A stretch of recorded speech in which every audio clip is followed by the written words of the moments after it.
Israel Hamas युद्ध के जबरदस्त टकराव से धीरे धीरे पूरा मिडिल ईस्ट युद्ध का मैदान बन गया है। मिडिल ईस्ट में बम के धमाके, गोलियों की तड़तड़ाहट, ड्रोन हमले, मिसाइल हमले आए दिन हो रहे हैं। इजराइल और गाजा के बीच लगातार जंगी हालात बने हुए हैं। हालांकि हिजबुल्लाह के साथ सीज फायर के बाद इजरायली सैनिकों का पूरा फोकस अब फिर से गाजा की तरफ हो गया है।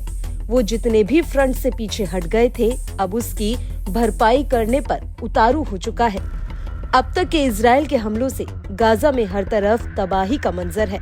गाजा में इमारतें खंडर में बदल गई हैं, अस्पताल जमींदोज हो गए हैं। खाने पीने की समस्या, सर पर छत नहीं। इसके साथ ही कड़ाके की ठंड से गाजा में मासूम बच्चे भी नहीं बच पा रहे। ऐसे हालात के बीच यूएन ने गाजा में हुए 7 अक्टूबर 2023 के इजराइल पर हमले के बाद से 12 अक्टूबर 2023 से लेकर 30 जून 2024 के दौरान किए गए हमलों पर जानकारी जुटाई है।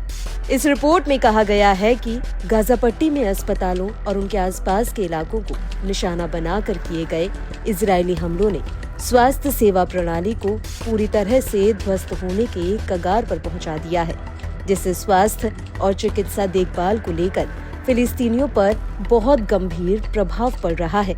रिपोर्ट में इस बात पर जोर दिया गया कि अंतर्राष्ट्रीय कानून चिकित्सा कर्मियों और अस्पतालों की रक्षा करता है, जब तक कि वे अपने मानवीय कार्य से बाहर दुश्मन को नुकसान पहुंचाने के लिए इसका उपयोग गलत तरीके से नहीं करते।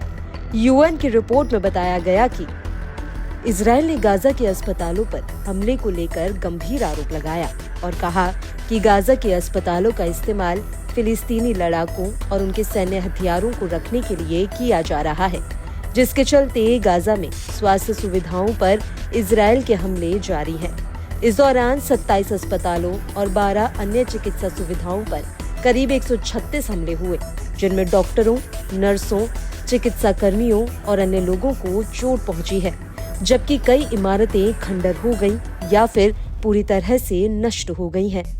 रिपोर्ट में बताया गया कि इजराइल ने इस बात को लेकर ज्यादा सबूत नहीं दिए हैं और जो सबूत अब तक पेश किए गए हैं वो सब जांच के दायरे में हैं। यूएन कार्यालय ने स्पष्ट किया कि यदि इजरायली सेना के इन आरोपों की पुष्टि होती है तो ये युद्ध अपराध माना जा सकता है। वहीं इस रिपोर्ट के सामने आने के बाद गाजा की स्वास्थ्य सुविधाएं और वहां के लोगों के लिए चिंता बढ़ गई है, लेकिन इसके बाद भी गाजा के हमले नहीं रुके हैं। हाल के दिनों में इजराइल ने उत्तरी गाजा में घेरे गए कमाल अदवान अस्पताल पर हमले बढ़ा दिए हैं और उसके निदेशक को हिरासत में ले लिया है। वहीं निदेशक का दावा है कि इजरायली सेना ने इस चिकित्सालय को अपने कब्जे में ले लिया है और आईडीएफ वहां से जबरदस्ती लोगों को भगा रही है।